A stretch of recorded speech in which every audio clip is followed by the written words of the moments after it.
Bienvenidos a todos y muchas gracias por su presencia, porque hoy es un día en que nuestros medios de comunicación no han comunicado nada.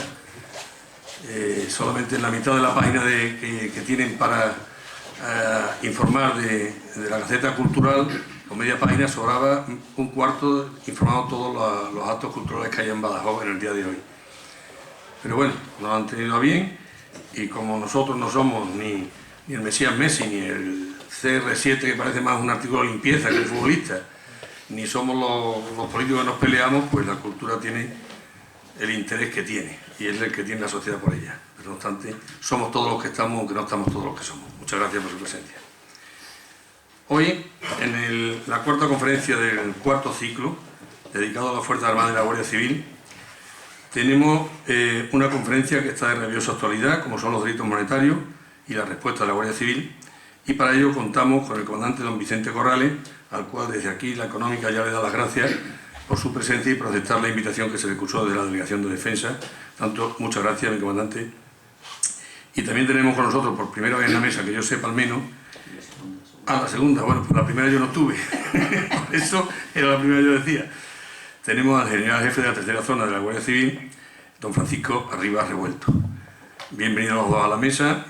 Y como el tiempo no es mío, sino el tiempo es de ustedes, tiene la palabra, mi general.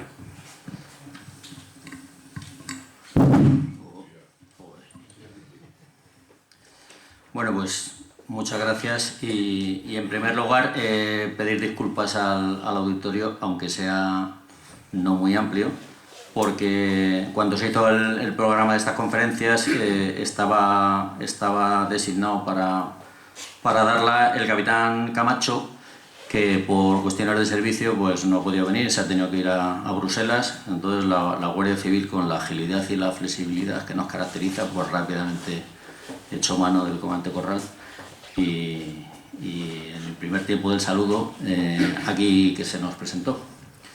Entonces el comandante don Vicente Corral Escariz va a dar la conferencia esta tarde sobre delitos económicos, la lucha contra la delincuencia organizada y la corrupción. Y el comandante Corral, como digo, es gallego, de la provincia de Pontevedra, tiene 35 años, próximo a cumplir los 36. Es una persona, como pueden comprobar, bastante joven. Está casado, sin hijos, estudió, de momento, estudió, esa puerta nunca hay que cerrarla. Estudió los estudios correspondientes para su ingreso en la Academia General Militar, donde se graduó de teniente, integrado en la... Tengo que echar cuentas, 56 promoción, madre mía. Y posteriormente ha realizado los cursos de capacitación para el ascenso a comandante, y aparte en la vida civil pues tiene un máster de Dirección y Gestión de Recursos Humanos y un curso superior universitario de Prevención de Blanqueo de Capitales. Salió teniente en el año 2001, posteriormente ascendió a capitán, y en el 2011 a comandante, y actualmente, después de estar en dos destinos como teniente de brega, como son los puestos principales de las Rozas y el Escorial, ha desempeñado diferentes destinos en Bruselas, en la Comunidad Económica Europea, y actualmente está destinado a la Unidad Central Operativa de la Guardia Civil como jefe del Grupo de Delincuencia Urbanística.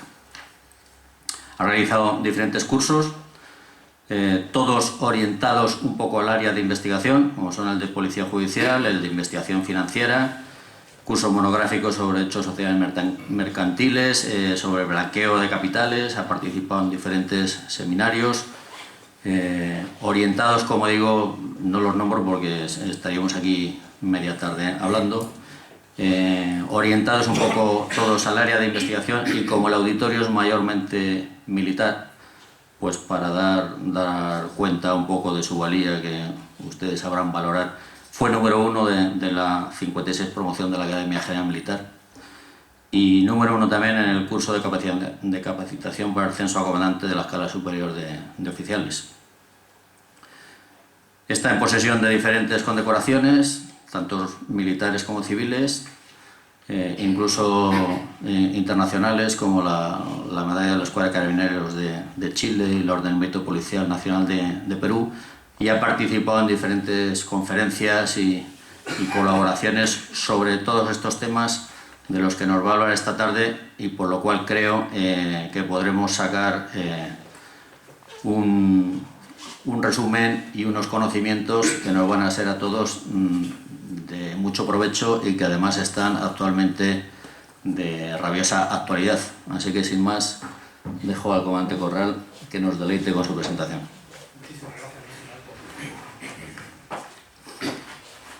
Me han dado a escoger entre quedarme sentado y ir al atril, y la verdad que yo sentado no me gusta nada dar la conferencia, así que me desplazo. Y ya hibernado el portátil, ¿no?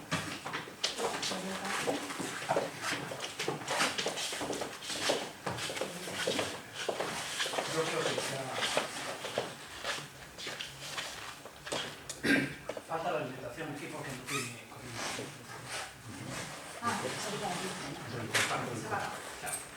Y además yo sí lo voy a poner.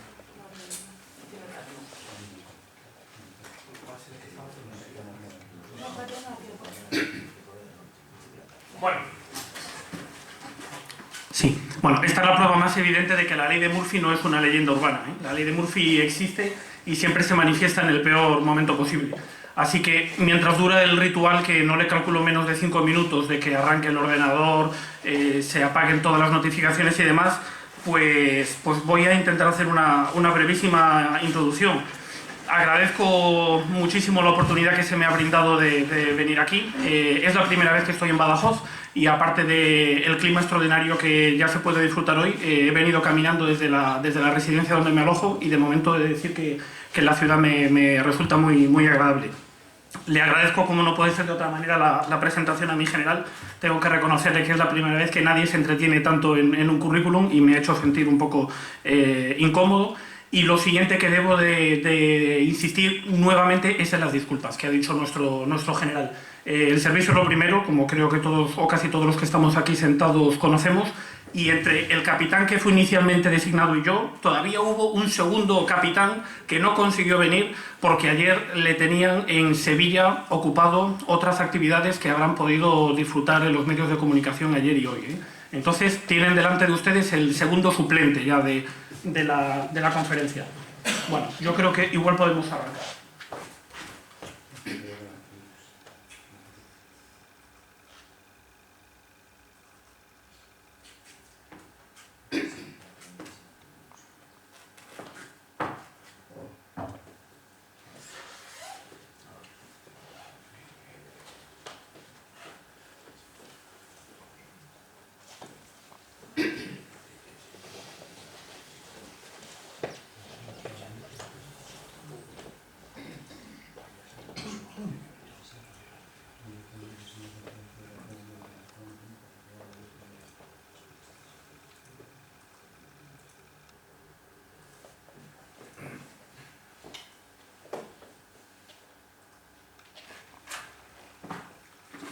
Bueno, entonces, retomando ya por fin el discurso, a cambio de ponente, pues un pequeño reajuste también en el tema de la conferencia, ¿eh?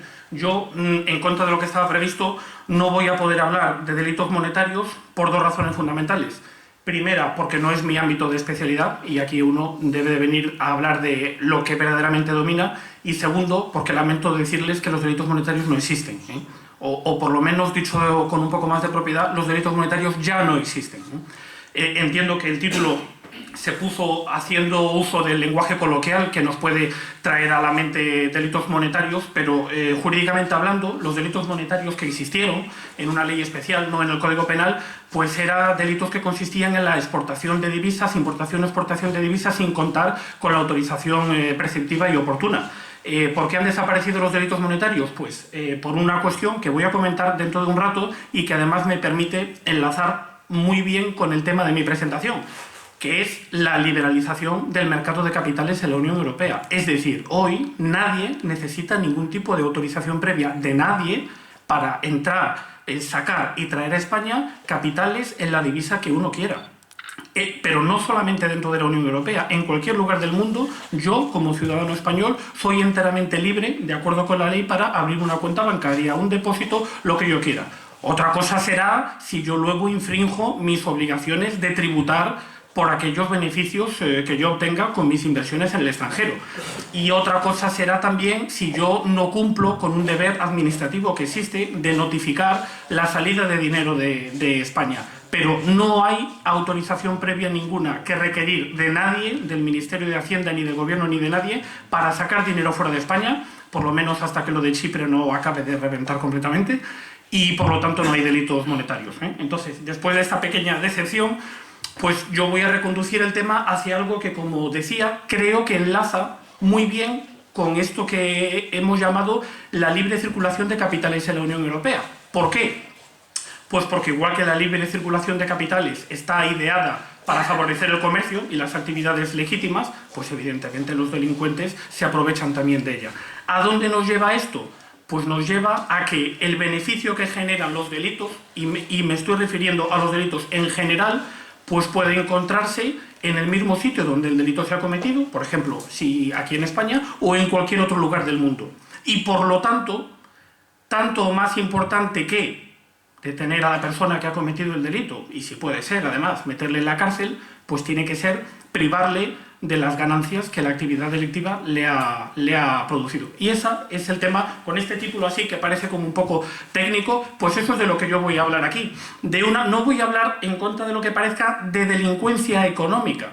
Voy a hablar de los aspectos económicos de cualquier delincuencia, que es un enfoque muy diferente. Hay delitos que son económicos en esencia, el fraude fiscal, el blanqueo de capitales, y luego la nueva filosofía de lucha contra la delincuencia organizada consiste en creernos y asumir que cualquier delito, salvo el crimen pasional, que también está en el Código Penal, el resto, el 90% de los delitos, tienen como finalidad principal el ánimo de lucro.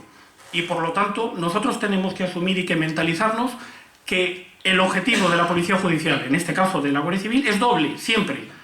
Detener a la persona que ha cometido el delito, primero para que no siga cometiéndolo y segundo para castigarle, porque una de las finalidades del Código Penal es castigar al que delinque y privarle de todas esas ganancias, con el añadido, que luego comentaré, de no solamente privarle a él de su disfrute, sino de que reviertan en la sociedad a la cual se le han previamente quitado, ¿vale? Esta es la idea fuerza con la que yo empiezo y seguiré a continuación si esto funciona.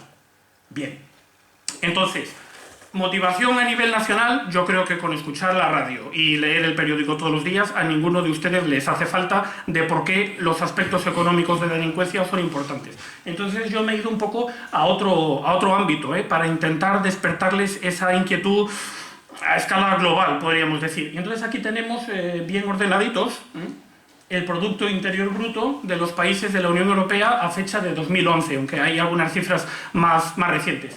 Ahí tenemos a España en un dignísimo quinto puesto de la Unión Europea, a pesar de la que está cayendo, con un Producto Interior Bruto de un poco más de un billón europeo, no billón americano, es decir, 1 millón de millones de euros.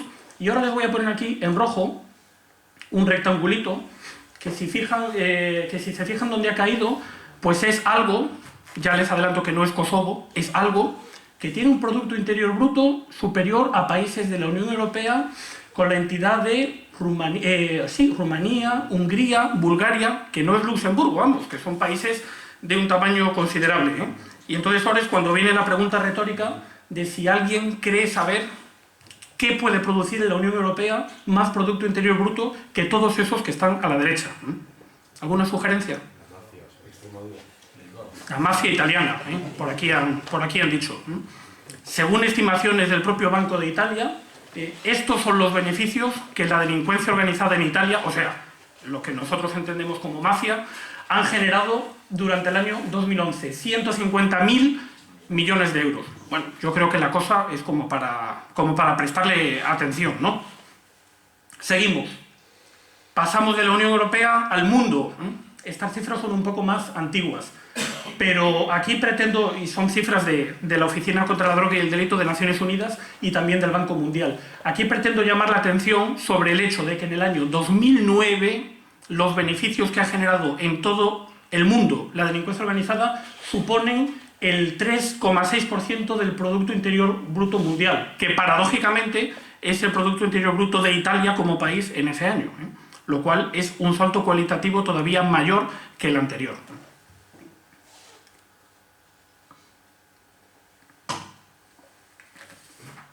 Bueno, pues si no les he acabado de convencer con estos dos argumentos, que la verdad que son de peso, vamos a hablar un poquito más de lo que comentaba al principio. Espacio Schengen, todos los conocemos, ¿no? Esto, en opinión de los europeístas, junto con el euro, junto con la moneda única, dicen por ahí que son los dos mayores logros de la Unión Europea. Y todos los disfrutamos.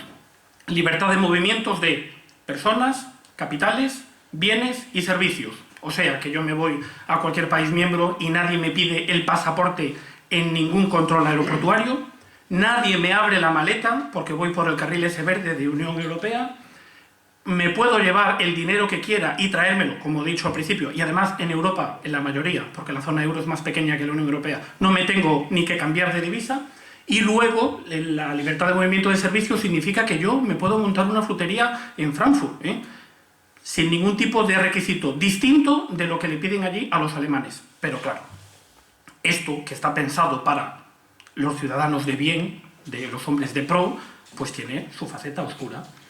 Y es que la libertad de movimiento de personas también existe para los criminales, que nadie les para en los aeropuertos como a nosotros. Este es el famoso Polverino, uno de los últimos y más grandes capos de la mafia italiana, detenido en la Costa del Sol en una operación conjunta entre Guardia Civil, más concretamente Unidad Central Operativa, y Carabinieri. El libre movimiento de bienes también afecta a los delincuentes. En este caso he puesto una fotografía de droga, los vehículos robados, las tarjetas de crédito, los bienes circulan libremente por el territorio de la Unión Europea. La libertad de movimiento de capitales, a la que hago referencia, pues también los delincuentes se benefician de ella. Defraudan aquí, falsifican las tarjetas allí y se compran la casa donde les apetece. En la Costa del Sol, los extranjeros que vienen aquí y los nuestros, pues donde quieran comprársela. Y los servicios, lo mismo puedo decir. Las organizaciones criminales se han convertido en grandes entes empresariales, donde todos trabajan con todos y hay proveedores de servicios, los transportistas, los que hacen las estafas por internet, los que proporcionan las comunicaciones seguras, son una alternativa al mercado lícito empresarial que opera en el lado oscuro. Y todos ellos se benefician de estas 4 libertades que la Unión Europea ideó para hacerle la vida más sencilla a sus ciudadanos. Bien, ¿por qué he puesto esto? Pues porque, como muy bien me decía el otro día el general cuando hablábamos por teléfono, claro, que le doy un enfoque muy europeo a esta conferencia. Es que la delincuencia, perdónenme, antes alguien ha hablado, la delincuencia de Badajoz no existe. Ni la de Madrid, ni la de España, ni siquiera la del Mediterráneo. La gente se mueve de aquí para allá y yo no puedo ir con mis orejeras, con herramientas localistas, porque, como están ustedes hartos de ver en los periódicos, no hay español que tenga más de 1 millón de euros obtenido de aquella manera que se quede con su dinero aquí, se lo lleva a un paraíso fiscal. Entonces, si les sorprende el enfoque tan europeísta o internacional que le doy a la conferencia, es porque esto no es teoría. Esto, en unidades centrales de investigación, como la UCO, donde yo tengo la suerte de estar, pues es la realidad diaria. Nosotros trabajamos con los enlaces, con los agregados, con las comisiones rogatorias y nos movemos en este ámbito porque lo otro ya no existe. Pertenece al pasado, hoy ya no tiene sentido. Bueno, entonces vamos a los orígenes. Les he dicho que yo voy a hablar de este concepto, nosotros decimos relativamente nuevo. La Unión Europea se viene ocupando de lo que se llama recuperación de activos desde el año 2005. Recuperación de activos significa cogerle al criminal las ganancias que le ha reportado su actividad delictiva, impedirle que disfrute de ellas y reinvertirlas en el Estado, que es tanto como decir en la sociedad. Estos documentos que pongo aquí no son normas legales de la Unión Europea, luego vendrán, son documentos políticos o programáticos, por así decirlo.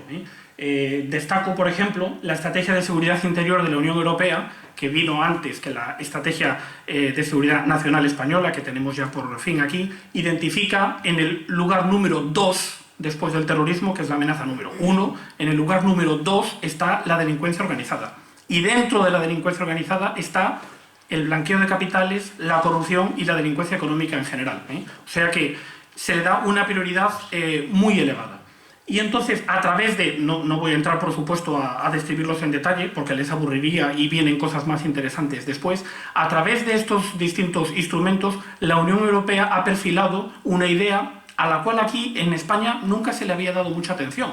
Porque nosotros estábamos, sí, con nuestro comiso, el cuerpo del delito se interviene, la droga se interviene y luego se quema, pero poco más. Nunca fue el objeto del proceso penal en España, siempre fue meter al malo en la cárcel, no tanto apropiarse, adueñarse de sus bienes, ¿no?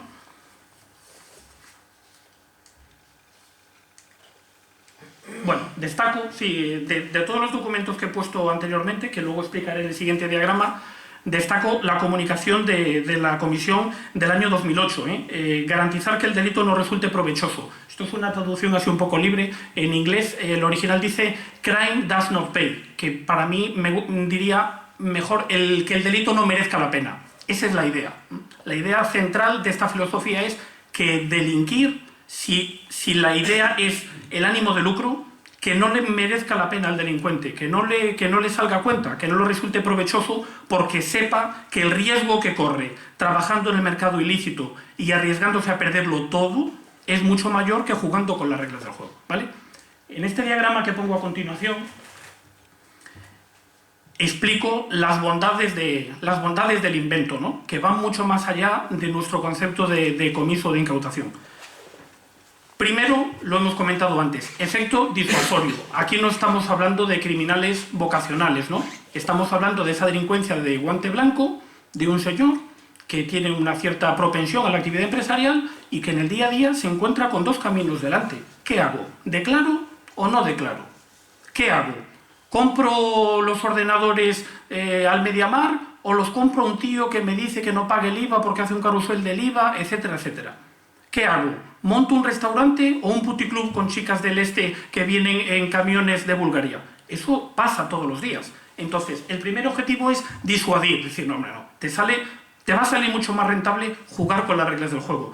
En segundo lugar, los beneficios de toda actividad delictiva, además de para vivir bien, que es lo que persigue el delincuente, vivir con lujo, una parte de ellos se reinvierten en más crimen, ¿no? Se reinvierte en crear subsedes de otras organizaciones, de tal manera que si yo los incauto y le privo de esos beneficios, estoy contribuyendo ya con esa acción a disminuir la delincuencia. Como consecuencia de lo anterior, sí además, y aquí viene la parte en la que las fuerzas de seguridad estamos más interesados, claro, si además de quitárselo, resulta que aquello que a mí, como policía, me sirva, me lo quedo y lo utilizo para investigar, oye, pues entonces ya es mejor que mejor. No lo disfruta el delincuente, no lo reinvierte en seguir delinquiendo y la Guardia Civil y la Policía Nacional lo utilizan para luchar contra ellos.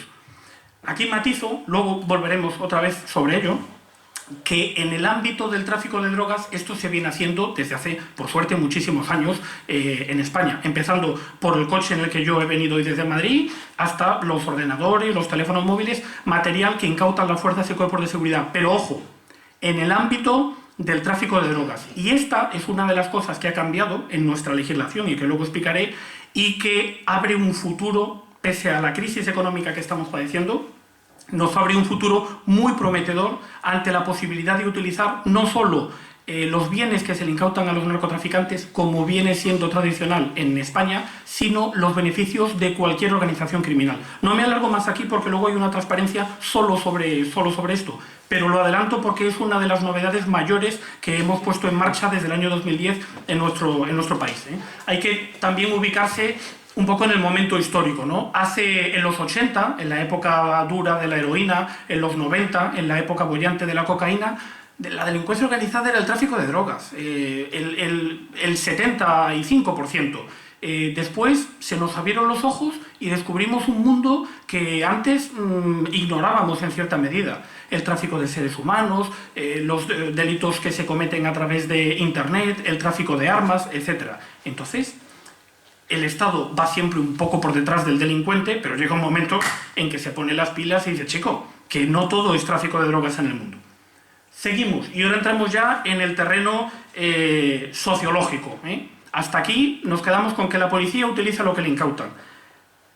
Además, teniendo en cuenta la disuasión de la que habíamos hablado, esto disminuye la economía sumergida, la que se mueve en el mercado negro. Desde el momento en el que un porcentaje de esos pseudodelincuentes o tentados a la delincuencia que se mueven en la cuerda floja llegan a la conclusión, porque ya han tenido la experiencia o simplemente porque se desaniman de que mejor jugar con las reglas del juego, esas ganancias que reciban van a estar en la economía en A.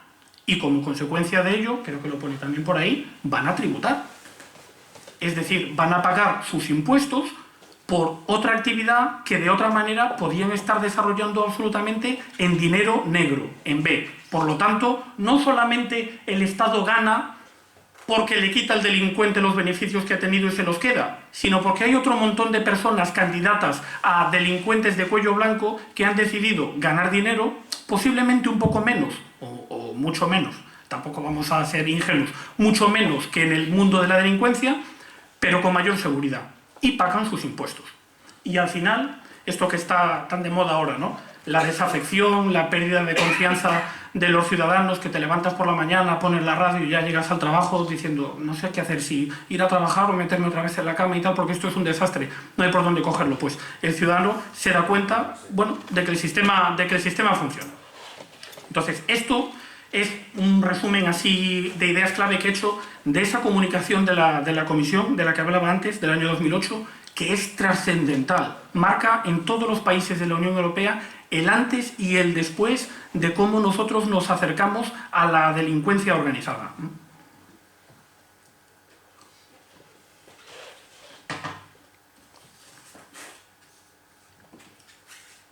Más Unión Europea, venga. Sin alargarme mucho, el ámbito de cooperación judicial, cooperación policial, que es lo que nosotros hacemos, ha llegado muy tardíamente a la Unión Europea. Sobre esto hay libros escritos y yo simplemente quería explicar en 2 minutos algo que muchos de ustedes saben. La Unión Europea nació como una unión económica, la política agrícola común, el mercado común, la moneda única, y poco a poco fue evolucionando hacia una unión más política.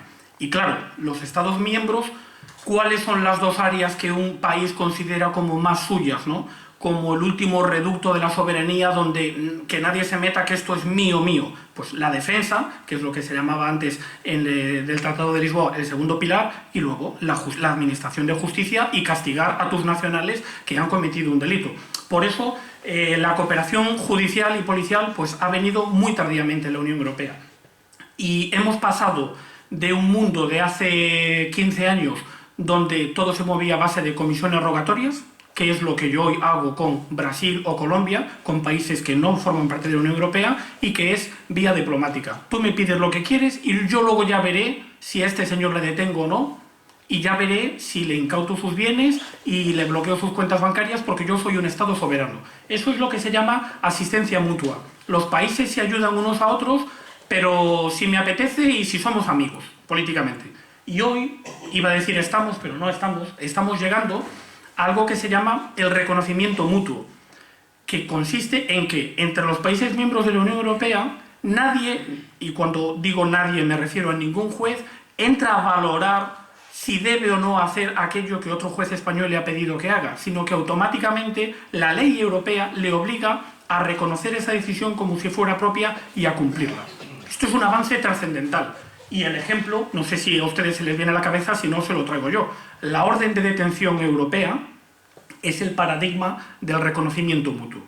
La orden de detención europea pone fin a las extradiciones en la Unión Europea y significa que un juez español hace una orden de detención contra fulanito de tal y en Finlandia, si lo coge la policía, se lo lleva al juez y el juez le detiene y te lo manda a España en menos de una semana. No como antes pasaba, cuando los suecos todavía decían que esto de los terroristas de ETA será un delito político. ¿Qué hacemos? ¿Se lo damos o no se lo damos? Eso se acabó. Bueno, pues igual que hay orden de detención europea, que los jueces de cualquier país miembro se reconocen mutuamente, hay otros reconocimientos mutuos, como por ejemplo cuando un juez español dice fulanito de tal, de la mafia italiana, o de la mafia italiana no, un español que ha cometido delitos en España, tiene en Italia esta propiedad y 2 cuentas bancarias con este saldo. Bloquéese y revierta en la Hacienda Pública Española. El juez italiano no tiene que valorar absolutamente nada, solo tiene que recibirlo, traducirlo y cumplirlo, ¿vale? Entonces, en este íter larguísimo y de muchísimas negociaciones que va desde la asistencia mutua, te ayudo pero porque yo quiero, y el reconocimiento mutuo, que es te ayudo porque la ley me obliga a ello, pues media un eslabón en el medio que es fundamental, que es la confianza mutua, que es aquello que yo comentaba de cuando en determinados países nórdicos, de una tradición muy alejada de la nuestra, pues no estaban todavía muy convencidos de si en España había o no tortura, de si en España había o no garantías procesales. Entonces, cuando tú no conoces a tu vecino, pues tú no puedes cumplir con los ojos cerrados sin entrar a valorar aquello que tu vecino te pide.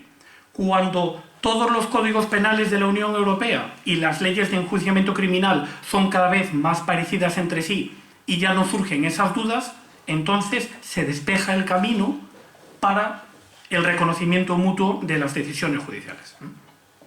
Yo no creo que esta vez no he dicho al principio que si en algún momento surge alguna pregunta o aclaración, que por favor me interrumpan en cualquier momento, con independencia del coloquio posterior que pueda haber.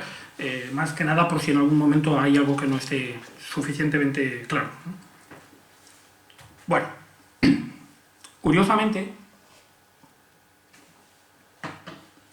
la orden de detención europea existe desde el año 2002 y el reconocimiento mutuo de decisiones de embargo, que son las que a mí me preocupan muy aquí, de embargo de bienes, tardaron 4 años más en llegar en entrar en vigor en la Unión Europea, lo cual la verdad que a uno le da que pensar, ¿no? La importancia que tiene la actividad económica y el dinero para que lo primero que los 27 Estados miembros se pusieron de acuerdo es que cuando uno te pedía que detengas a alguien, le detienes y se lo envías, pero bueno, eso de bloquearle las cuentas, cuidadito, que ahí hay muchos intereses en cuestión. Eso tardó 4 años en llegar, ¿no?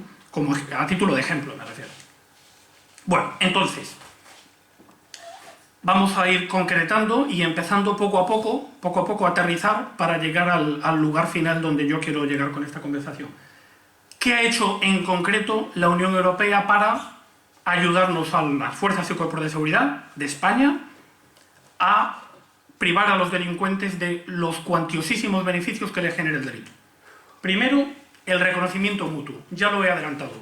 En 2 variedades, porque saben que los procesos judiciales son largos, ¿verdad? Y antes de que salga la sentencia, ya hay determinadas medidas cautelares que se acuerdan. Igual que existe la prisión provisional, pues también existe el embargo cautelar. Dice, todavía no sé si eres culpable o no, pero por si acaso te lo llevas todo fuera y haces un delito que se llama alzamiento de bienes, de momento te bloqueo tus propiedades para que no las puedas vender, de momento te bloqueo tus cuentas bancarias para que no las puedas vaciar, y de momento te impido, te incauto tus vehículos para que no los puedas vender. Y luego está la condena. Y en la condena, aparte de 3 años de prisión, no sé cuántos días, multa y tal, me voy a cargar el vaso, pues también se le puede condenar al delincuente a la pérdida de esos bienes. Estas 2 cosas, embargo preventivo antes de que recaiga sentencia y sentencia definitiva de comiso, son directamente reconocibles e intercambiables entre todos los juzgados de la Unión Europea en contacto directo el uno con el otro. No hay Ministerio de Asuntos Exteriores, no hay vía diplomática, no hay punto centralizado en la Audiencia Nacional. Juzgado de instrucción de Badajoz se lo pide al juzgado de instrucción de Sicilia Sur y el juez de Sicilia lo cumple. No hay más. Aproximación legislativa, lo adelantábamos antes, el requisito para que haya confianza mutua, que todos juguemos con las mismas reglas. Y aquí aparecen ya 2 conceptos que ahora son sencillísimos, aunque el nombre igual no les evoque de qué va cada uno. Todos sabemos que el beneficio del delito se incauta. Si hay droga, la droga se interviene. Pero claro, el mundo es más complejo que un alijo de droga, ¿no? El mundo incluye concejales que reciben una cantidad importante de dinero y que luego reinvierten en casas, que luego se venden, con las que se compra otra casa, que luego se abre un fondo, un depósito, etc. Entonces, ¿qué pasa cuando yo no le puedo encontrar a la persona sospechosa el bien, el producto directo del delito. El producto directo del delito ha desaparecido porque se ha deshecho de él y ahora donde antes había una casa tiene dinero o donde había dinero ahora tiene una casa. Bueno, pues eso es el comiso por valor equivalente. La investigación no ha sido capaz de encontrar exactamente aquello que tu actividad delictiva te ha reportado, pero ha encontrado algo distinto que equivale al mismo precio. Se puede intervenir, ¿vale? Funciona en los dos sentidos, de bienes a liquidez, de liquidez a bienes. El comiso ampliado, un poco más complicado, pero mucho más importante. Hay veces, sobre todo en el mundo de las organizaciones criminales, que la investigación, con nuestros modestos recursos y con todas las dificultades, consigue esclarecer un 1% de toda la actividad criminal que ha hecho esta persona. Tenemos una red de fraude de IVA y tú consigues demostrar las operaciones del último año o de los últimos 2 años, pero resulta que esa persona o esa organización en realidad tiene un patrimonio inconmensurable. Bueno, pues el comiso ampliado consiste en una presunción de que yo he demostrado esto, no hay ninguna duda, se le ha condenado por ello, este señor o esta organización no tiene otros ingresos, luego ¿no será que todo viene de cosas parecidas a lo que ya ha hecho? Intervención de ese patrimonio también, ¿vale? Es una presunción de veracidad que se basa en una serie de indicios que son 2. Primero, que haya sido capaz de demostrar, al menos en algunos casos, la conexión entre crimen y beneficio, y que luego el sujeto al que estás investigando no tenga una actividad lícita, no tenga una nómina, no tenga unas inversiones con las que pueda justificar esos miles de millones que tiene. De donde se concluye que presumiblemente todo el resto de patrimonio, aunque no tengas ni idea de dónde procede, también es de origen delictivo y también debe ser intervenido y debe revertir de nuevo en la hacienda pública. Y la Unión Europea ha trabajado en un tercer eje, que es, ya nos podemos intercambiar resoluciones judiciales, nuestros códigos penales prevén el comiso en términos muy similares, ¿cómo cooperamos entre nosotros? Y entonces se ha acordado la creación de un órgano nuevo, del cual aquí nunca habíamos oído hablar y que ahora en lo sucesivo oirán cada vez con más frecuencia, que es la Oficina de Recuperación de Activos. Son entidades nacionales, luego veremos lo que han hecho otros países y lo que estamos haciendo nosotros o lo que queremos hacer, que se dedican a esta actividad. No a investigar el delito, no, sino a, una vez que el delito está claro, como esta materia es tan especializada y tan compleja, a ayudar a los investigadores a localizar e incautar todo el patrimonio criminal que procede de esa actividad. Más luego, las correspondientes herramientas de intercambio de información, que darían también pues, para otra charla de varias horas, pero que básicamente... Bueno, voy a comentar solo una cosa porque me parece muy, muy interesante, por su novedad, que se llama el principio de disponibilidad de la información.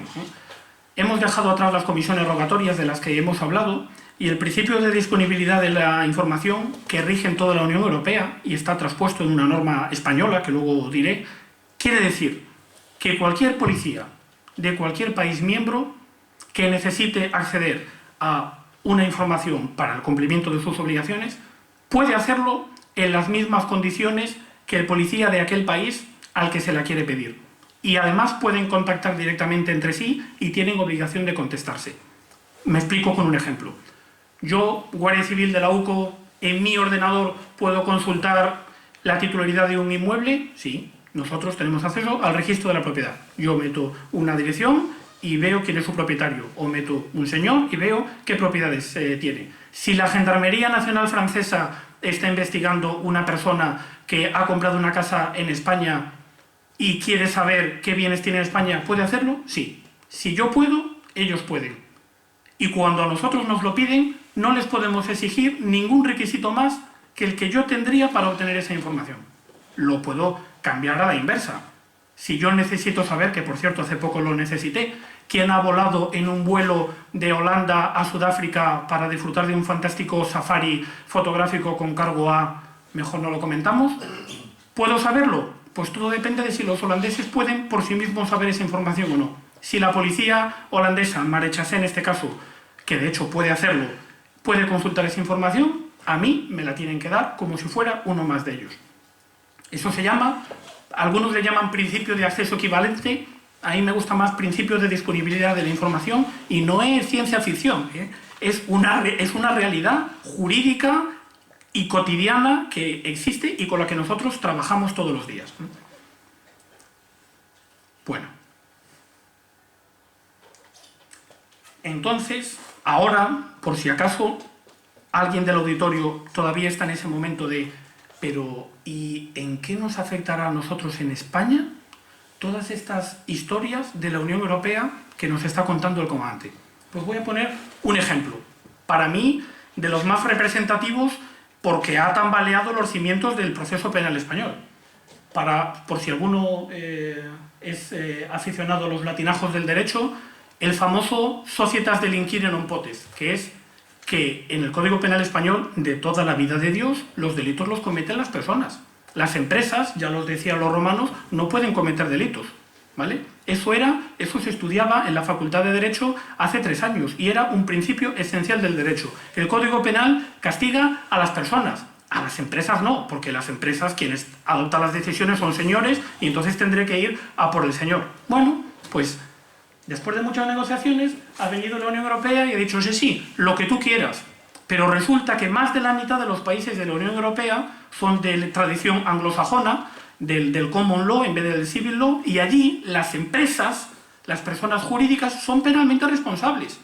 Y el Código y los jueces anglosajones, en este caso del Reino Unido, cuando condenan a don fulanito de tal a 3 años de cárcel no sé cuánto, y a la sociedad de la cual es administrador a pagar tantos millones, no poder ejercer su actividad durante 3 años y no poder recibir subvenciones del gobierno durante 4 años. ¿De acuerdo? Bueno, pues esto hoy está en nuestro Código Penal y en nuestra Ley de Enjuiciamiento Criminal. No ha habido ningún juicio todavía, porque claro, y retroactividad de la norma penal, las investigaciones económicas son muy largas y hoy todos, yo el primero, estamos investigando cosas que han pasado, pero la próxima operación en tiempo real que suceda, las personas jurídicas en España son penalmente responsables. Es cierto que no pueden cometer todos los delitos del Código Penal. El de homicidio, por ejemplo, no lo pueden cometer, evidentemente. Entonces, el legislador español ha establecido un catálogo de delitos del Código Penal español, entre ellos todos los económicos, y han dicho las personas jurídicas pueden cometer estos delitos. Y cuidado, que las penas de multa que le cae a la persona jurídica es, como os decía antes al principio, como para desanimarse, que es la finalidad principal de esto.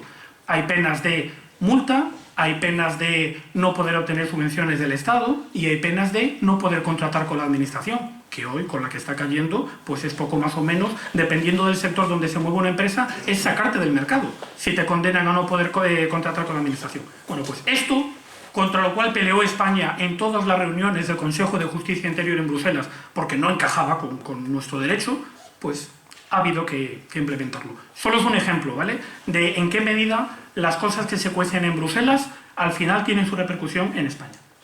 Bueno, que nadie se asuste con esta transparencia, porque no la vamos a analizar. Estas son de las 3 áreas que comentaba anteriormente en que ha trabajado la Unión Europea, que recordemos una vez más, era reconocimiento mutuo, aproximación o acercamiento de legislaciones y cooperación internacional. Pues la primera columna están los instrumentos de derecho comunitario y en la columna derecha está la norma española que transpone e incorpora a nuestro ordenamiento jurídico y por lo tanto hace directamente obligatorio esas disposiciones que he dicho, ¿vale? La mayoría menos una son decisiones marco que, como su propio nombre indica, obligan a una transposición, no son directamente aplicables. Y bueno, también se puede ver, si prestan un poco de atención a las fechas, una cierta pereza, ¿no?, del legislador español que se toma su tiempo antes de transponer las decisiones comunitarias a nuestro ordenamiento jurídico. Varios años en la mayoría de los casos, pero tarde, pero llegan. Y hoy me viene ahora a la mente otro ejemplo, junto con el de la responsabilidad penal de las personas jurídicas, que también va a dar que hablar y que en mi ámbito yo lo trabajo. Corrupción entre particulares, o dicho de otro modo, corrupción en el sector privado. ¿Cuál es el concepto nacional del cohecho, de la corrupción? Hombre, corromper a un servidor público, ¿no? pagarle a un concejal, a un ministro, a quien sea, pagarle, compensarle, regalarle, obsequiarle para que haga algo. Al ius puniendi, que dicen los juristas del Estado, ¿le importará en algo que al jefe de compras del Corte Inglés, el del jamón de calidad B, le pague las vacaciones de su mujer y de su hija para que le compre el suyo en vez del otro jamón que es mejor? Pues hace 2 años todos diríamos, ¿el Corte Inglés sabrá? ¿A mí me vas a preguntar? ¿Al Estado le perjudica? Bueno, pues hoy, desde la reforma penal del año 2010, existe en el Código Penal español el delito de corrupción entre particulares, en los mismos o muy parecidos términos que el delito de corrupción a funcionario público. El que ofreciere dádiva, promesa, bla, bla, bla, por adoptar en el ejercicio, no en el ejercicio de su cargo, pero en el ejercicio de su profesión, una decisión contraria a los intereses de su empresa. Porque claro, al Corte Inglés como entidad, y perdón por el ejemplo, por hacerlo más coloquial, al Corte Inglés seguro que no le interesa comprar el jamón de menor calidad por un lado, y porque las vacaciones de la familia de su jefe de ventas van incluidas en el precio que está pagando, ¿vale? Lo que pasa es que han convencido a ese señor para que tome una decisión que perjudica a su empresa y le favorece a él. Bueno, pues eso que a nosotros nos traía sin cuidado, es cierto que es delito perseguible a instancia de parte, claro.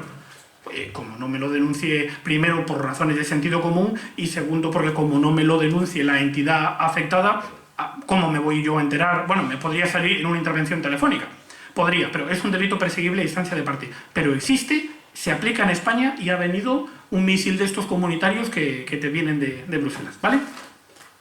Bueno, estamos llegando al final. Yo creía que había cambiado el orden y no lo he... Ah, porque se ha apagado el ordenador, vale. Bueno, entonces ahora viene el punto en el que intento explicar qué ha hecho España, que estamos, como el que más, muy interesados en la recuperación de activos para implementar las decisiones de la Unión Europea. Bueno, ¿hemos creado algo nuevo? Pues de momento no. Hemos hecho eso que nos gusta tanto hacerlo a los españoles, que es, no, si yo eso ya lo tengo, ¿vale? Más o menos. Entonces, la Unión Europea te pide que le digas quiénes son tu oficina de recuperación de activos y nosotros lo hemos hecho. Otra cosa es que lo hayamos cambiado del todo. Y hemos puesto, a falta de una, como la ley lo permite, hemos puesto 2. Una en el mundo judicial, la Fiscalía Antidroga, lo cual demuestra, lamento la crítica, pero lo demuestra, que no acabamos de superar los complejos de que el comiso y la recuperación de activos vienen del mundo del tráfico de drogas, y la Judicatura ha designado la Fiscalía Antidroga, y nosotros, Fuerzas y Cuerpos de Seguridad, hemos designado al CICO, que casi me atrevería a decir que posiblemente alguien de aquí no sepa lo que es, Centro de Inteligencia contra el Crimen Organizado. Es un organismo que no está dentro de la estructura ni de la Guardia Civil ni de la Policía, es un organismo que está a nivel Ministerio del Interior y en el que, como se pueden imaginar, pues trabajan codo con codo guardias civiles y policías, ¿eh? Es un centro de inteligencia que fundamentalmente coordina nuestras operaciones, las operaciones en las que interviene Policía y Guardia Civil, para que no se solapen entre sí y cuando hay una coincidencia de objetivos se convoca una reunión. Es un órgano de coordinación de la investigación criminal. Y este es el que hemos dicho, esta es nuestra oficina de recuperación de activos. Entonces, ¿qué hace el CICO? Pues lo único que puede hacer con el personal que tiene y la filosofía que tiene, repartir cartas, ¿vale? Cuando al CICO, que actúa como punto de contacto, le llega una petición de otro país miembro y dice, oye, yo tengo aquí una persona que tiene un chalet en la Costa del Sol y tal, este tío está condenado en nuestro país por tráfico de drogas y queremos bloquear los bienes y las cuentas bancarias. El CICO tiene 2 alternativas, o se lo da a la policía o se lo da a la Guardia Civil. Hay un proceso de coordinación complejo, que tampoco es cuestión de entretenerse mucho, pero que básicamente, como el sentido común dicta, consiste en mirar primero a ver si policía o Guardia Civil ya están investigando a esta persona. Si eso es así y da positivo en esa consulta previa, pues el de los 2 cuerpos que ya le ha investigado, pues luego sigue con la investigación patrimonial. Si ni Guardia Civil ni Policía Nacional tienen idea de quién es ese señor, lo siguiente que se mira es ámbito territorial. ¿Dónde está el chalet? Marbella, Cuerpo Nacional de Policía. Mijas, Pueblo, Guardia Civil. Y si, que también pasa, la petición que te hacen de otro país dice, no tengo ni idea, sé que el hombre se mueve por España y de hecho lo que te pregunto es si tiene algo allí, ni lo sé. Pues entonces, riguroso turno. Una para ti, otra para ti. Una para el verde, otra para el azul. Pero bueno, el mundo de la recuperación de activos es más complicado y aquí volvemos otra vez a lo que decíamos antes. El Plan Nacional sobre Drogas es el organismo que tradicionalmente se ha encargado de administrar los bienes que la policía y la Guardia Civil le incautan a los traficantes y de darle a cada uno pues el destino que le corresponda, que es la droga, quemarla y destruirla, sobre todo para que no la roben de ningún puerto como últimamente ha pasado. Los coches, ver si se encuentran en buen estado o no y adjudicárnoslo a nosotros, y las cuentas bancarias ingresarlas en el Tesoro Público. Bueno, pues desde este punto de vista, el Plan Nacional sobre Drogas desempeña una parte muy importante en la recuperación de activos, pero que, como he dicho antes, se tendrá que ver pronto superada, porque la recuperación de activos no es solo tráfico de drogas. Pero todavía hay más, porque tenemos a nuestros colegas de la agencia tributaria, con los que, por lo menos en nuestros grupos de unidad central operativa, trabajamos codo con ellos. ¿Por qué? Porque tienen unas bases de datos que son potentísimas, claro, y a las que nosotros, salvo que tengas mandamiento judicial, no podemos acceder. Entonces, cuando hay que averiguar qué bienes tiene una persona en España para incautarlos y qué cuentas bancarias tiene, pues la agencia tributaria, o bien de forma independiente o en colaboración con nosotros, investiga también. ¿Hemos acabado? No. Todavía tenemos, por si eran pocos ministerios, que ya llevamos 4 diferentes, todavía hay un 5º ministerio más implicado, sobre todo desde que antes Economía y Hacienda era 1, ahora ya son 2. El SEPLAC, que imagino que a alguien le sonará, pues es otro órgano, también, como se dice últimamente, horizontal, o sea que ahí trabajan policías, guardias civiles, inspectores de Hacienda, funcionarios del Banco de España, y el SEPLAC, que es el órgano, el Servicio Ejecutivo de la Comisión de Prevención del Blanqueo de Capitales, se dedica a prevenir el blanqueo. En términos prácticos, el SEPLAC a nosotros nos ayuda porque la legislación española en materia de blanqueo de capitales le impone a las sucursales, a las entidades bancarias, determinadas obligaciones para cuando alguien pasa por ventanilla hacer alguna operación que sea susceptible de ser constitutiva de blanqueo. Un ejemplo entendible por todos: nadie te lo impide ir a ingresar en una cuenta bancaria 4.000 euros. Ahora bien, la norma del Banco de España le obliga a esa sucursal bancaria, para ingresos superiores a 3.000 euros, a mandar una especie de alerta, una notificación al SEPLAC y decirle: fulanito de tal día ingresó 4.000 euros en la cuenta bancaria. Cuando alguien va al notario, que son sujetos obligados también, y compra una casa, y en vez de hacer una fantástica hipoteca como la que tenemos todos, sorprendentemente, este señor paga su casa o en efectivo, o con un cheque, o por transferencia. El notario está obligado a mandar otra pequeña alerta al SEPLAC y decir: aquí tengo a un ruso llamado no sé cuánto que ha pagado una casa de 1,5 millones de euros a tocateja. Esto es cierto, ¿eh? O sea, no me lo estoy inventando, esto ha pasado. Y entonces el SEPLAC analiza, busca antecedentes, pone las cosas en relación, y cuando tiene algo medio claro, con una filosofía de reparto parecida a la del CICO, es decir, el SEPLAC, como hay guardias allí y policías allí, mira y dice: a ver si al ruso alguien le está investigando, y entonces nos lo manda a nosotros, ¿vale? Bueno, pues esto, bueno, ahí hay unas abreviaturas. La Fiscalía Antidroga y el CICO es lo que se llama Oficina de Recuperación de Activos. Lo que Guardia Civil y Cuerpo Nacional de Policía ha creado, nosotros hemos creado, le llamamos OLA, Oficina de Localización de Activos, que es lo que nosotros hacemos: investigar el patrimonio de las personas sospechosas. Y el SEPLAC es lo que en el ámbito europeo se llama Unidad de Inteligencia Financiera. Bueno, pues esto es un panorama institucional, ¿no? Yo creo que es bastante complicado. 5 ministerios, gente de fuerzas y cuerpos de seguridad, gente de agencia tributaria. Es una maquinaria compleja. ¿Qué han hecho nuestros vecinos? Solo el dibujo, no quiero entretenerme más. Nuestros vecinos cercanos, además. Bueno, pues cada uno ha hecho lo que ha podido. Yo puedo entresacar para ustedes algunas cosas en común que tiene la estrategia que han seguido otros países. Primero, todos y cada uno de ellos han creado órganos nuevos que no existían anteriormente, cosa que en España no hemos hecho, ¿eh? Que conste que a partir de ahora, porque llego a la parte final, todo esto, entiéndalo por favor, esto es crítica constructiva en estado puro, ¿eh? No es el típico raje, no, esto es crítica constructiva, y además que estamos en la línea de cambiar, estamos en el momento de cambiar. Todos han creado órganos nuevos que no existían. Todos han puesto juntitos a trabajar en esos órganos policías de todos los cuerpos policiales que tengan, funcionarios de aduanas, de su agencia tributaria, jueces y fiscales, en la misma unidad, ¿vale? Incluso integrando esa parte que en España está separada, que es no la más importante, pero muy importante, que es, ya los hemos incautado, ¿y ahora qué? La gestión de los activos que recuperas. Este coche para la unidad central operativa, este apartamento en Marbella, esto para qué lo quiere el Estado, para nada, subástese, porque con el tiempo se deteriora. La gestión o administración de los bienes que se le intervienen al delincuente. Y luego, varios de ellos, no todos, en concreto los holandeses, los franceses y los belgas, han colocado, y por aquí van a ir los tiros a partir de ahora en España, han colocado sus oficinas de recuperación de activos dentro de la estructura del Ministerio Fiscal, ¿vale?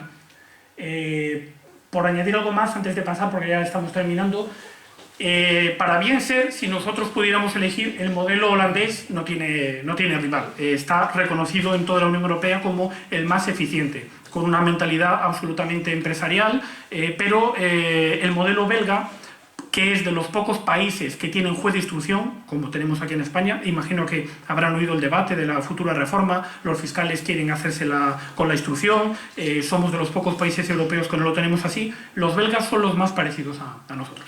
Bueno, y aquí llegamos al quid de la cuestión.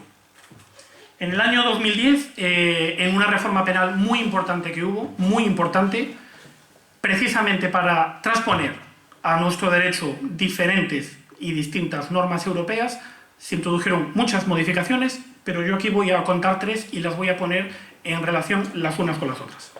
Todas las hemos comentado ya. La primera es el comiso ampliado, es decir, ser capaz de intervenir o incautar o decomisar, como quieran, el patrimonio de origen supuestamente criminal, no solo el que he sido capaz de demostrar con todo nivel de detalle, sino todo el patrimonio que presumiblemente, a falta de otra justificación, va a proceder de actividades delictivas similares, en vigor en España. Segundo, el concepto de organización criminal. Sabrán que antiguamente esto era un concepto que lo regulaba la jurisprudencia, no existía, estaba el delito de pertenencia a banda armada, pero con un enfoque muy centrado en el terrorismo. Hoy, en el Código Penal Español, hay un delito que ha recogido los requisitos que antes tenía la jurisprudencia, que son los 3 conocidos, ¿no? Varias personas que se juntan para delinquir en equipo, que tienen un reparto de tareas y que además no lo hacen hoy, lo hacen con una duración prolongada en el tiempo. Eso es un delito autónomo en sí mismo. O sea, el que se dedica al narcotráfico, pero en vez de ser uno, son 5, uno el transportista, otro el tal, comete delito de narcotráfico y delito de pertenencia a organización criminal. Y lo mismo que digo del narcotráfico, lo digo del fraude de tarjetas de crédito, del fraude de la seguridad social, cohecho, lo que sea. Es un delito en sí mismo. Y tercero, la creación de la Oficina de Recuperación de Activos. Bueno, pues aquí es donde se obra la magia, y a donde nosotros queremos ir a parar es que este enfoque permite, en época de vacas flacas como la que ahora estamos viviendo en todos los ámbitos de la administración, pues contribuir de forma muy importante a financiar la lucha del Estado contra la delincuencia organizada. ¿Cuál es la diferencia de esto y lo que había hace 2 años? Pues que hace 2 años yo me limitaba a incautar y utilizar los coches que le cogía a los narcotraficantes, que están, por cierto, todos destrozados y hechos polvo, porque no van despacio esta gente, ¿vale? Y hoy esto se puede hacer si yo consigo demostrar que ahí lo que hay es una organización criminal, cualquiera que sea la actividad delictiva a la que se dedique, cualquiera que sea de todos los delitos que están en el Código Penal, habiendo organización criminal, yo puedo, primero, intervenir y segundo, utilizar todo el patrimonio de esa organización, siempre y cuando la suma de las nóminas de sus miembros, el que la tenga, que normalmente no tendrá ninguno, no me pueda justificar de dónde han podido sacar esa cantidad de dinero. ¿Cuál es la trampa?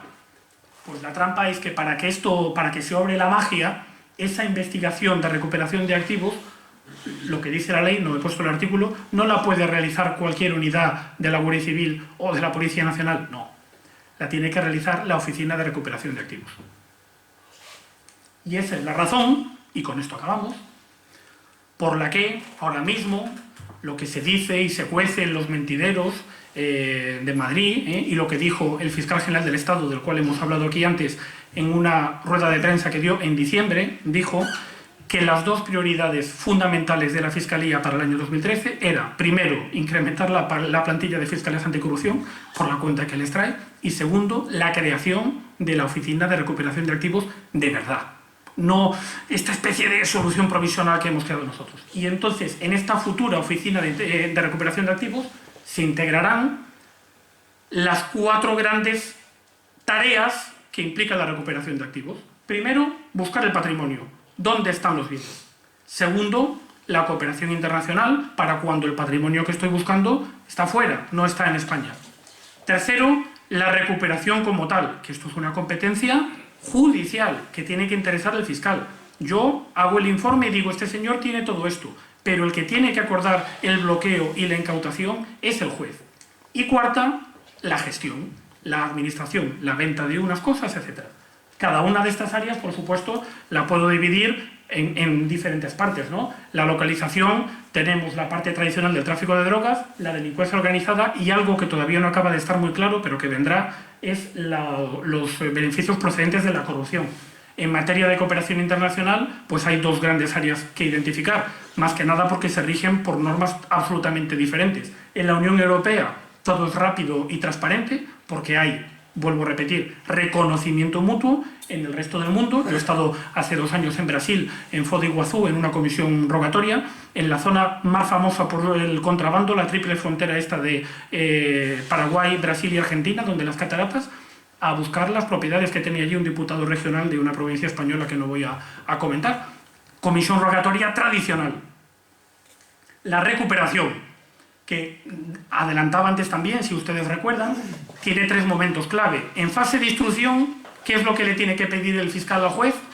Cautelarmente, por lo que pueda pasar, y como este tío parece que es malo, cautelarmente lo bloqueamos. Luego llega el momento de la sentencia o del enjuiciamiento.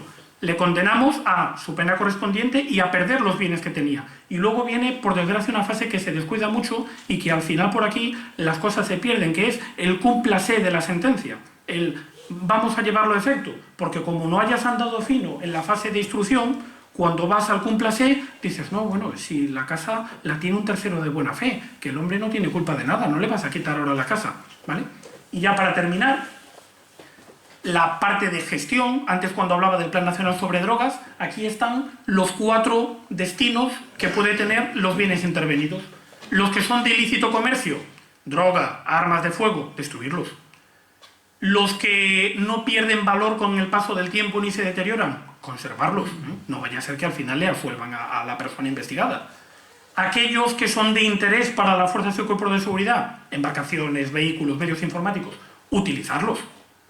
Y aquellos otros que, por decirlo en términos coloquiales, me sale más caro mantenerlos que venderlos o se me va a deteriorar y va a perder valor, venderlos, subastarlos, dejar el dinero en prevengan en espera de la sentencia, cuando recaiga sentencia, absolutoria, de vuelta al investigado, condenatoria, tesoro público, ¿vale?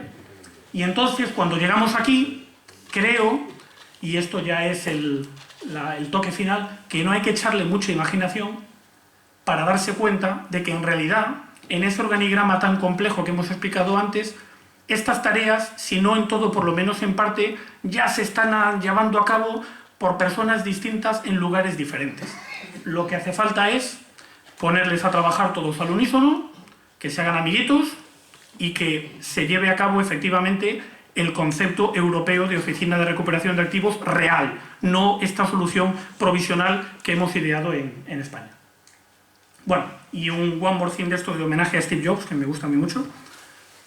Lo último de lo último, para que tengan las noticias de antes de ayer, en Bruselas se está negociando ahora mismo la nueva directiva de embargo preventivo y decomiso de productos de delincuencia financiera. Aquí se mejora el decomiso extendido y se habla de 2 conceptos nuevos, que son el decomiso no basado en condena, esto es, igual que cuando lo de las personas jurídicas. Se lo dice en un español y dice, no me lo puedo creer, o sea que sin condenar a la persona le podemos quitar sus bienes.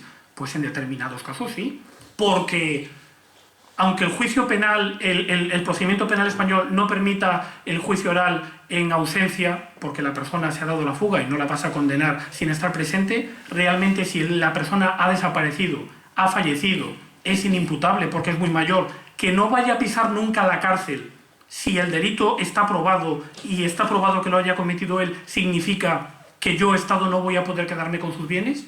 No necesariamente. Los anglosajones lo tienen superado desde hace 1000 años y nosotros nos lo vamos a comer también, para alegría nuestra, por supuesto, pero es otra herramienta completamente extraña a la tradición jurídica española. El decomiso a terceros, lo apuntaba antes cuando hablaba del alzamiento de bienes. ¿Y qué pasa cuando eso se ha vendido al famoso tercero de buena fe?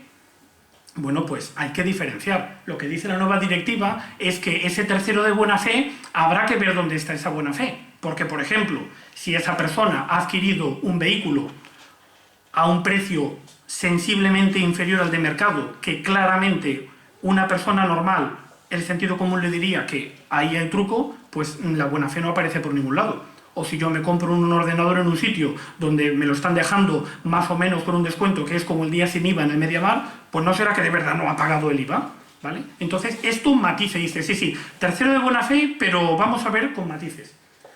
Bueno, y aquí lo que quiero decir es que, retomando cuando antes hablaba de esa pereza del legislador español que tarda años en transponer las directivas comunitarias, por primera vez en la historia mundial, en España, que es ahora mismo se presentó el anteproyecto de ley del Consejo de Ministros y ya está en sede parlamentaria una reforma también importante del Código. Por primera vez, esto es algo inédito en nuestro país, el legislador ha decidido incorporar ya en el minuto cero, dado que se está negociando una nueva directiva en Bruselas, la mayoría de esas cosas en la reforma del Código Penal que va a entrar en vigor en pocos meses, desde luego durante este año 2013. O sea que no habrá ese retardo en la transposición. Bueno, pues esto, que es una especie de últimas noticias, pone fin a mi intervención. Me he pasado 5 minutos y si no tienen ustedes mucha prisa o quieren hacer alguna pregunta o incluso abrir una pequeña discusión o un pequeño debate, yo estoy más que encantado.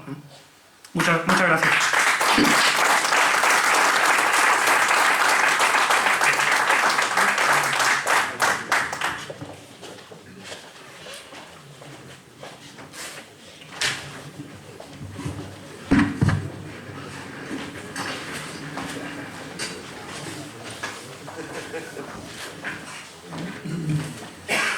Bien, a mí, comandante Corral, nada más que me queda felicitarle. Creo que la información ha sido muy interesante y al mismo tiempo muy ilustrativa. Y a mí me ha satisfecho porque además yo hace ya unos 20 y tantos años trabajé un poco dentro del sistema financiero, vamos, dentro de las entidades financieras, en lo que era el conocimiento y la información de blanqueo de capitales y bueno, como me gustaba y me sigue gustando, pues me ha resultado muy interesante. Después ya entraré en el turno de preguntas a hacer alguna, pero ahora abrimos el turno de preguntas para quien quiera hacer alguna. Buenas tardes. Yo sí quería hacer dos preguntas. Una creo que es muy sencillita, a lo mejor no he cogido bien el concepto. En lo del decomiso de valor equivalente. Si aplicando estrictamente lo que es decomiso de valor equivalente me surge una duda. Si yo le doy a alguien 1.000.000 de euros, que es el acto ilícito inicial, ese 1.000.000 de euros lo uso yo, que lo he recibido, para comprar una vivienda y en el momento en el que por fin se demuestra, resulta que esa vivienda, gracias al valor inmobiliario, ahora vale 2 millones de euros, ¿qué hacemos? Incautamos media vivienda, la vendemos y 1.000.000 te lo quedas tú porque es un beneficio lícito, o se supone que como el origen de todo ese dinero es ilícito, no es valor equivalente exactamente. O sea, el 1.000.000 de euros que te dieron a ti, te voy a incautar 1.000.000 de euros. No sé si no lo Sí, no, la pregunta es más que pertinente, porque es muy frecuente. Lo que yo entiendo del tema, y estamos hablando ya de una fase en la que el control está en manos del fiscal y de la autoridad judicial, pero bueno, la interpretación que yo entiendo es, todo depende de lo que yo como investigador haya sido capaz de probar. Si lo que yo he probado es que el delito ha generado un beneficio de 1.000.000 de euros, ese 1.000.000 de euros ha desaparecido porque se ha transformado en algo, no lo puedo encontrar en otro sitio, no hay otra cuenta a la que pueda acudir y está allí el 1.000.000, y lo único que hay es una propiedad inmobiliaria, el proceso penal no es responsable de las fluctuaciones que haya tenido el mercado inmobiliario. Al igual que si la casa, usted está hablando de la época de la burbuja inmobiliaria, hoy la casa valdría menos. Tampoco sería responsabilidad del juzgador que la casa hoy valga menos. El juez quiere su millón, bueno, el juez no lo quiere, el juez quiere incautar su 1.000.000 de euros. Si la casa vale más, esa casa tendría que ser subastada y de la subasta se debería intervenir o confiscar en este caso, porque ya es sentencia, la cuantía del delito que yo he esclarecido, que era un beneficio de 1.000.000 de euros, y lo demás, pues suerte que este señor ha hecho ese negocio tan bollante. Ese es mi, salvo mejor parecer, lo digo por si hay algún jurista en la sala, esa es mi interpretación de mi experiencia y del conocimiento de la norma. Pero el origen del 1.000.000 de euros, yo he ganado el otro 1.000.000 con un acto ilícito. Sí, pero el beneficio que te generó el acto ilícito es 1.000.000 de euros. Igual que tú, vuelvo a insistir porque creo que es muy ilustrativo darle la vuelta a la tortilla. Igual que tú no puedes alegar en tu defensa y decir, oiga, que es que la casa que me compré con 1.000.000 de euros es que hoy vale menos. Ya, pero eso no es mi responsabilidad. Usted, no sé qué ejemplo poner, usted ha cometido un fraude, una estafa, y usted se ha llevado 1.000.000 de euros. Y eso es lo que usted tiene que devolver. Había una segunda pregunta. Esto es muy sencillito. Estamos hablando de terceros bien intencionados. De buena fe, de buena fe. Bueno, y supongo que ya está regulado el que el chorizo soy yo, pero las posesiones están a nombre de otra cosa, que jamás ha hecho nada. Eso aparte, está claro, ¿no? Eso aparte de ser de rabiosa actualidad, eso es el testaferro, el hombre de paja. Por falta de tiempo, yo aquí, aparte de que me apasiona el tema, trabajo en esto y lo vivo, yo podría hablar de 2 días seguidos de esto, ¿no? Si algo se me ha quedado en aquella transparencia donde hablaba de la Guardia Civil y de la Agencia Tributaria y de la Policía como organismos implicados en esta labor, es que, claro, la Agencia Tributaria tiene unas bases de datos que no tienen rival. Pero cuando hace sus investigaciones tiene un problema, que sus investigaciones consisten en mirar una pantalla. Y la Guardia Civil, aparte de mirar una pantalla que tiene menos datos que la Agencia Tributaria, pero hace otra cosa más importante, que es ir a la calle, ¿vale?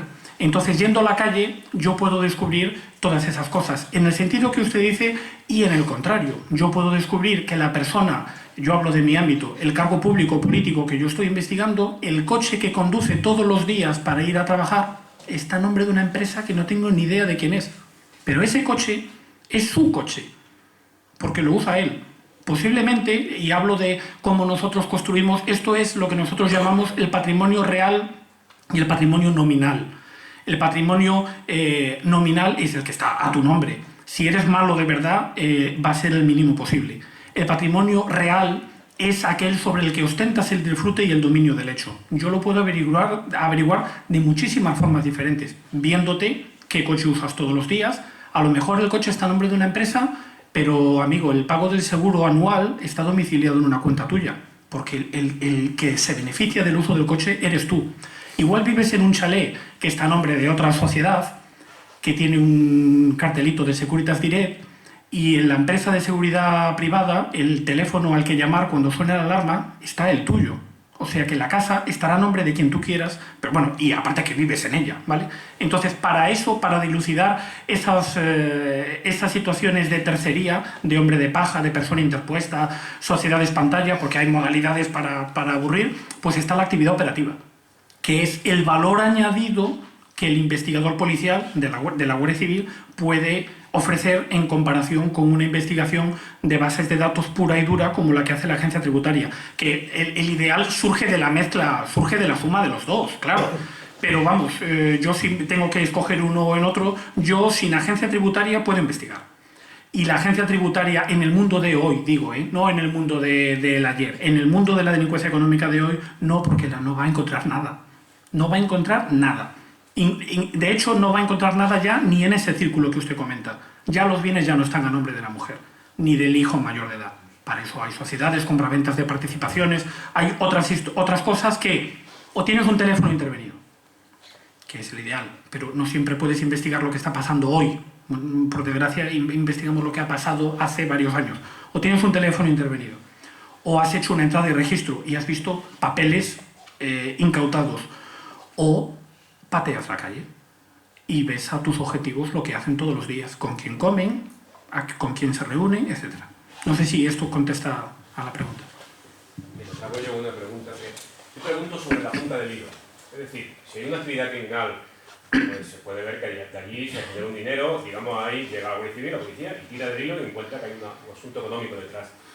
Pero aparte de eso hay un escaneo de la sociedad aleatorio, o sea, cogéis la lista de todos los diputados españoles y pinto algoritmo a ver qué hace. ¿Eso existe? O sea, ¿hasta qué nivel puedes contestar a eso? Pues es otra pregunta interesantísima, en la cual se está avanzando, en el ámbito internacional se ha avanzado hace años. Nosotros nos cuesta, porque claro, es que estás metiendo el dedo en la llaga. Hay un organismo internacional que se llama Gafi, que es el Grupo de Acción Financiera, que es, depende de Naciones Unidas, pero regula los estándares internacionales en materia de prevención de blanqueo. Y el Gafi hace varios años ya que ha desarrollado un concepto que se llama los PEPs, Politically Exposed Persons, personas políticamente expuestas, quiere decir. Y los PEPs viene a significar que, menos nosotros, todo el mundo ha asumido que hay determinadas personas que por el cargo que ocupan están en situación de especial vulnerabilidad a ser corrompidas. Como las cosas de Palacio van despacio, nosotros en España, ahora cuando digo nosotros, esta pregunta que usted me hace, quien la trabaja es el SEPLAC, que es el órgano que previene el blanqueo. Lo hemos asumido ya respecto de los PEPs internacionales. Me explico. En el SEPLAC tienen una lista donde están Gaddafi y su familia, dictadores africanos y personas de otros países, estados fallidos, repúblicas extrañas, que si vienen a hacer una inversión en España, salta la alerta correspondiente y dicen, ojo, este señor que está en las listas aprobadas por el Gafi de personas políticamente expuestas, me viene aquí a abrir una cuenta con no sé cuánto. Vamos a prestarle especial atención. Ahora falta el siguiente nivel. Los políticos españoles en general, por el hecho de que tienen capacidad de mover el dinero público, ¿son personas a los que hay que prestar mayor atención? Evidentemente sí. Curiosamente, hace una semana tuve una conversación con una persona del Consejo General del Notariado, que está en la dirección, y que como sujetos obligados que son, se han lanzado esa piscina antes que el SEPLAC. Y respondiendo ya en concreto a esa pregunta, y con noticias de hace una semana, que fue cuando yo comí con este señor, los notarios de España, que tienen una base de datos ya centralizada y que son sujetos obligados a informar de conductas sospechosas, han volcado en su base de datos, donde todos los notarios vierten los protocolos, los resultados de los procesos electorales de las elecciones locales y autonómicas. Han decidido empezar por ahí. De tal manera que tienen unas alertas automáticas. Ellos han definido unos parámetros de sospecha, que yo no lo sé, pero me los puedo imaginar. Seguro que hay una lucecita roja que si una persona de esa lista, una vez más recuerdo, resultados de las elecciones autonómicas y municipales, adquiere una vivienda y la forma de pago es en efectivo sin hipoteca, eso es un ejemplo de esa posible alerta. Y eso existe. Y irá a más porque falta el nivel de la administración central, claro. ¿Alguna otra pregunta? Bien, si no hay ninguna, yo le voy a hacer un par de ellas. Yo no estoy muy convencido con la estrategia que se sigue de convencer a los delincuentes de que no lo hagan porque les resulta antieconómico. No debe ser muy efectivo porque ya digo que cada vez hay más delincuentes. Pero yo quería preguntar, el efecto disuasorio, efectivamente. Yo quería preguntar sobre el comiso ampliado y la recuperación de activos. En la recuperación de activos tenemos algún porcentaje de recuperación de activos sobre todo aquello que se ha demostrado que se ha robado y ha desaparecido. Perdón, en la segunda ya me he contestado todo. En el comiso ampliado hay algo que ha mencionado hace un momento, que son los signos externos.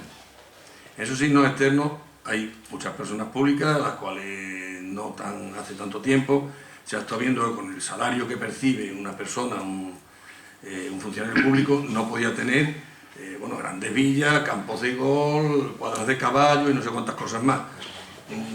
¿Eso no vale para hacer un reconocimiento de un comiso ampliado? Gracias. Bueno, pues la contestación a la primera pregunta es la más fácil y la más negativa, que es no. Por desgracia no, si no le quepa ninguna duda que si he puesto la comparación esa del PIB, que esas cifras tan gordas pues son cifras de organismos internacionales. A nivel nuestro local, no. Y una de las razones por qué no es porque las competencias están dispersas. Porque, primero, esas estadísticas si las hacemos, ¿en qué momento las hacemos? Es decir, la pregunta es, ¿cuándo considero que se ha recuperado? ¿Considero que se ha recuperado cuando recae sentencia? A lo mejor ha recaído la sentencia y no he visto un euro, porque luego ha habido un alzamiento de bienes. cuando se ha ingresado el dinero de vuelta en la cuenta del Tesoro Público? No hay estadísticas fiables, hay estimaciones, y lo que sí hay es una voluntad de decir, esto no puede ser. Entre otras cosas, porque una de las primeras transparencias, que era el plan de acción de la Comisión Europea para implementar la estrategia de seguridad de la Unión Europea, como les gusta mucho a los de la Comisión, para el año 2013 van a establecer indicadores de comparabilidad entre los Estados miembros. Y te van a preguntar, te va a venir la típica comisión de evaluación, que ya viene, por cierto, en muchísimos ámbitos. En ese momento todo el mundo se pondrá nervioso y dirá, ¿qué hemos hecho en esto? Los ingleses, y perdón por extenderme de la hora, los ingleses, con esa mentalidad absolutamente pragmática que tienen, crearon una primera oficina de recuperación de activos antes de la que yo he puesto ahí, la tuvieron funcionando 2 años. Al cabo de 2 años, los ingleses, ellos a sí mismos, no la comisión, hicieron una auditoría y llegaron a la conclusión de que esa oficina, con sus funcionarios y su alquiler de inmueble, gastaba más de lo que recuperaba. ¿Y qué hicieron? La cerraron. Dijeron, este chiringuito no me sale a cuenta.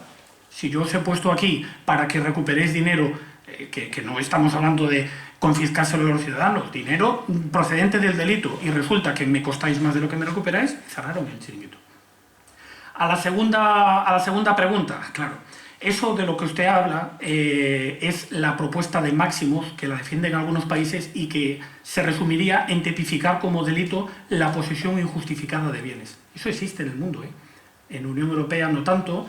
Es una propuesta, vamos, yo como policía lo firmo ahora mismo, pero hay que buscar un equilibrio democrático. En España no existe el delito de posesión injustificada de bienes sin más. Es decir, usted tiene esto, trabaja no sé dónde, no entiendo cómo lo tiene. No, necesito un plus. Y ese plus es nuestro trabajo encontrarlo. Claro, si nuestros clientes, si nuestro mercado de clientes fuese reducido, la policía judicial, que nadie le impide iniciar investigaciones de oficio, porque podemos hacerlo, yo podría poner mi dedo en algún sitio del mapa y decir, qué raro esto, vamos a mirar. Y si encontrase algo más, me podría ir a judicializar un juzgado. Pero claro, como nuestra cartera de clientes es muy elevada, yo prefiero empezar por un sitio donde, aparte del enriquecimiento desproporcionado, ya tenga el indicio adicional de que algo más está pasando. Pero como tal, lo resumo, no está tipificado en España la posesión injustificada de bienes sin más. Es un indicio más, muy importante, pero que tú tienes que aderezar con un indicio de una actividad criminal.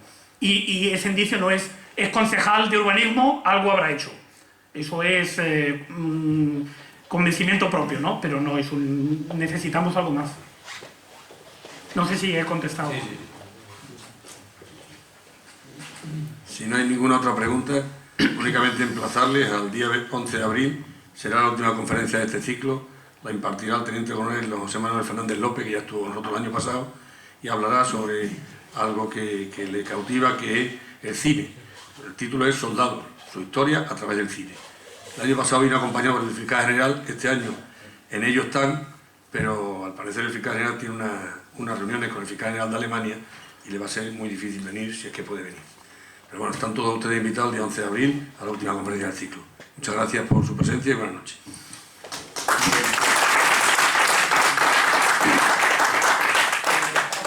No me pidan la conferencia del pendrive porque como he hecho una versión para todos los públicos, porque es para todos los públicos, desde la página web la podrán descargar, no hoy que no me da tiempo de subirla, pero la semana que viene.